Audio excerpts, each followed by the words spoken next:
सो hello बच्चों, this is Fanesh Gautam from K2 institute. तो बच्चों आज बात करते हैं सिकल सेल एनीमिया की। ध्यान से समझो बच्चों, है क्या। सबसे पहले इसके नेचर की बात करते हैं। तो बच्चों एनसीईआरटी कहते हैं ये बीमारी ऑटोसोमल लिंक्ड रिसेसिव ट्रेट है। सबसे पहले ऑटोसोमल का मतलब क्या है आपको पता है बच्चों। हमारे पास टोटल नंबर ऑफ क्रोमोसोम 46 हैं, यानी कि 23 पेयर में है। तो बच्चों इनमें जो 22 पेयर ऑफ क्रोमोसोम्स होते हैं वो हमारे ऑटोसोम्स होते हैं। जो एक पेयर ऑफ क्रोमोसोम से होते हैं उनको क्या बोलते हैं, उनको बोलते हैं सेक्स क्रोमोसोम। हो सकता है वो XX हो गर्ल के अंदर, या हो सकता है वो XY हो। तो इस बीमारी का जो जीन है बच्चों वो है क्रोमोसोम नंबर 11 के ऊपर। अब क्योंकि बात क्रोमोसोम नंबर 11 की हो रही है इसीलिए क्या बोला हुआ है कि ये ऑटोसोमल लिंक्ड है, यानी कि इस बीमारी का जीन ऑटोसोम के ऊपर है। यहाँ तक बात समझ में आ रही है। अब दूसरा बच्चों, अगर हम किसी भी तरह की जीन की बात करें, आप किसी भी जीन को उठा लो, जीन क्या है, एलील्स का पेयर है। तो हमने यहाँ पर दो एलील्स की बात की है, एक एलील है HBA और दूसरा वाला है HBS। अब बच्चों ये जो HBA वाला एलील है ये नॉर्मल एलील है। नॉर्मल का मतलब क्या है, एक अनम्यूटेटेड एलील है। वहीं पर अगर मैं आपसे HBS वाले की बात करता हूं तो HBS कैसा है, एक डिसीज एलील है, यानी कि एक म्यूटेटेड एलील है। अब अगर किसी इंडिविजुअल की बॉडी में जो दो एलील हैं दोनों के दोनों एकदम नॉर्मल है तो उस इंसान को सिकल सेल एनीमिया की बीमारी कॉज नहीं करेगी। वहीं पर बच्चों अगर एक एलील म्यूटेटेड है और दूसरा वाला अनम्यूटेटेड है, ऐसे केस में इंसान क्या बन के रह जाएगा, कैरियर बन के रह जाएगा। और आपके एनसीईआरटी ने कहा है कि ये बीमारी ऑफस्प्रिंग में पास तब होती है जब दोनों के दोनों पेरेंट्स कैसे हो, वो कैरियर हो।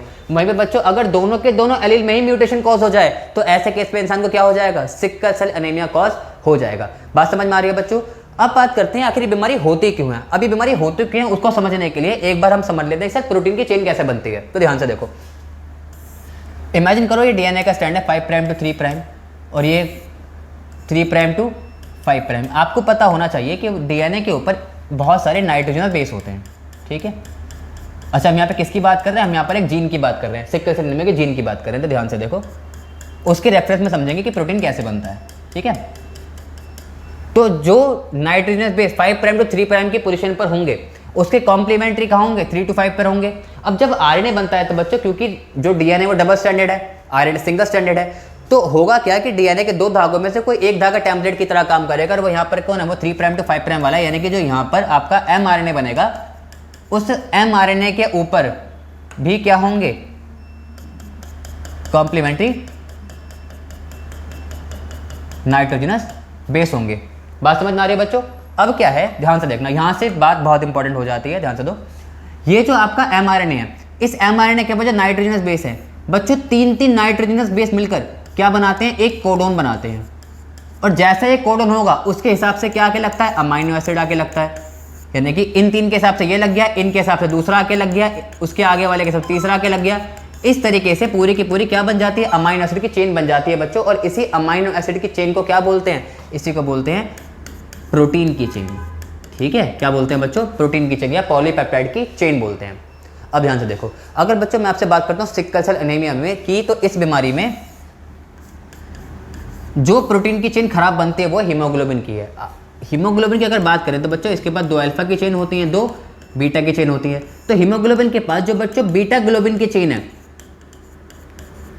उसमें बदलाव आपको देखने को मिलता है। यानी कि यहां पर क्या होता है, 6th पोजीशन पर ग्लूटामिक एसिड आके लगना होता है अमाइनो एसिड के तौर पर, लेकिन वो ग्लूटामिक एसिड आके नहीं लगता, उसकी जगह आके क्या लग जाता है, वलाइन आके लग जाता है। ध्यान से देखो, इमेजिन करो ये एक एलील है, ये एक नॉर्मल एलील है जिसको मैं HBA बोल रहा हूं, और ये एक दूसरा आपका HBS वाला एलील है। बात समझ में आ रही है। ध्यान से देखो, यहाँ पर GAG है, ऑब्वियस सी बात है, डीएनए की बात चल रही है, 5 प्राइम टू 3 प्राइम वाले की बात चल रही है, तो इससे पहले वाले भी और इसके बाद वाले भी क्या होंगे, नाइट्रोजनस बेस होंगे ही होंगे। सेम तरीके से अगर मैं इसके सामने वाले एरिया की बात करूँ, यहाँ पर कॉम्प्लीमेंट्री होंगे, बट होंगे तो सही, G के सामने C आ जाएगा, A के सामने T आ जाएगा, G के सामने C आ जाएगा, तो और बाकी के यहाँ पर आपको नाइट्रोजनस बेस देखने को मिलेंगे ही मिलेंगे। बात समझ में आ रही है।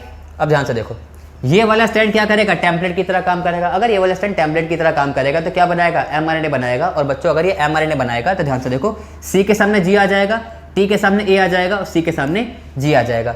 मैंने फिर रिपीट कर रहा हूँ, यहाँ मैं किसकी बात कर रहा हूँ, यहाँ नॉर्मल वाले की बात कर रहा हूँ। तो ऑब्वियस सी बात है, अगर ये mRNA है तो बच्चों इसके आगे भी क्या होंगे, नाइट्रोजनस बेस होंगे, इसके पीछे भी क्या होंगे, नाइट्रोजनस बेस होंगे, और ये 3 मिलकर क्या बनाएंगे, कोडोन बनाएंगे। और कोडोन के हिसाब से आके क्या लगेगा, अमाइनो एसिड आके लगेगा। तो आप यहाँ देख सकते हो ये पूरे के पूरे अलग अलग तरह के अमाइनो एसिड की एक चेन बन गई, जिसके 6th पोजीशन पे क्या आगे लगा हुआ था, ग्लूटामिक एसिड। अगर 6th पोजीशन पे ग्लूटामिक एसिड आगे लगता तो चेन एकदम नॉर्मल बनती और ये एलील कैसा होता, एकदम नॉर्मल होता, ठीक है।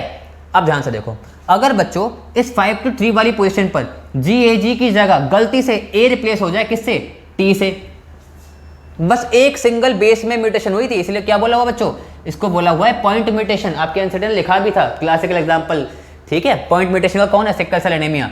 तो हुआ क्या, बस एक बेस बदला, एक ही जगह क्या आके लग गया, टी आके लग गया। तो अगर यहाँ पे टी आके लग गया तो जी के सामने यहाँ पर सी, और टी के सामने क्या आके लग जाएगा, ए आके लग जाएगा, और जी के सामने सी रहेगा ही रहेगा। अब जब यहाँ पर mRNA बनेगा तो सी के सामने जी आ जाएगा, ए के सामने यू आके लग जाएगा, और सी के सामने जी आके लग जाएगा। सेम इसके आगे और इसके पीछे वाले में कोई दिक्कत नहीं है, खाली एक बेस बदलता चला जाएगा। अब इस एक बेस के बदल जाने की वजह से बच्चों क्या होगा, देखो जब बात GAG की थी तो GAG किसके लिए कोड कर रहा था, ग्लूटामिक एसिड के लिए, लेकिन बच्चों GUG किसके लिए कोड कर देगा, वलाइन के लिए। इसके आगे वाले सारे के सारे सेम है, ध्यान से देखो, सारे के सारे बच्चों एकदम सेम है, इसके पीछे वाले भी सेम है, लेकिन बस 6 पोजीशन पे ग्लूटामिक एसिड की जगह क्या क्या लग जाएगा, वलाइन आके लग जाएगा। इस वजह से जो बीटा ग्लोबिन चेन है बच्चों, उसकी क्या हो गई, उसकी क्वालिटी खराब हो गई। क्या खराब हो गई, क्वालिटी खराब हो गई। इसी वजह से बच्चों जो सिकल सेल एनीमिया है इसको क्वालिटेटिव डिसऑर्डर भी कहा जाता है। अब यहाँ पे अल्टीमेटली बच्चों नुकसान तो हीमोग्लोबिन की चेन का ही हुआ है, और हीमोग्लोबिन की चेन का काम क्या है, वो ऑक्सीजन कैरी करके एक जगह से दूसरी जगह लेके जाने में हेल्प करवाती है। अब अगर हीमोग्लोबिन ज़्यादा अमाउंट में ऑक्सीजन कैरी ही नहीं कर पा रहा, क्यों कैरी नहीं कर पा रहा, क्योंकि प्रोटीन की चेन खराब बन गई ना। अब अगर ये ज़्यादा अमाउंट में ऑक्सीजन कैरी ही नहीं कर पा रहा, तो बच्चों पहली बात तो क्या आपको देखने को मिलेगी, जो आपकी RBC की शेप है वो डिस्टॉर्ट हो जाएगी, जो बाई कनकेव की शेप होनी चाहिए थी वो उससे क्या बन जाएगी, सिकल सेल में कन्वर्ट हो जाएगी। और जो आपके बाकी के ऑर्गन सेल्स जिनको जितने अमाउंट में ऑक्सीजन चाहिए था उतना सफिशिएंट अमाउंट में ऑक्सीजन देखने को नहीं मिलेगा, एक सीवियर एनीमिक कंडीशन इंसान की बॉडी में देखने को मिलेगी। आई होप बच्चों आपको यहाँ तक की वीडियो अच्छे तरीके से समझ में आ गई है। अगर इसके अलावा किसी भी तरीके का डाउट है तो आप कमेंट सेक्शन में जाके पूछ सकते हो।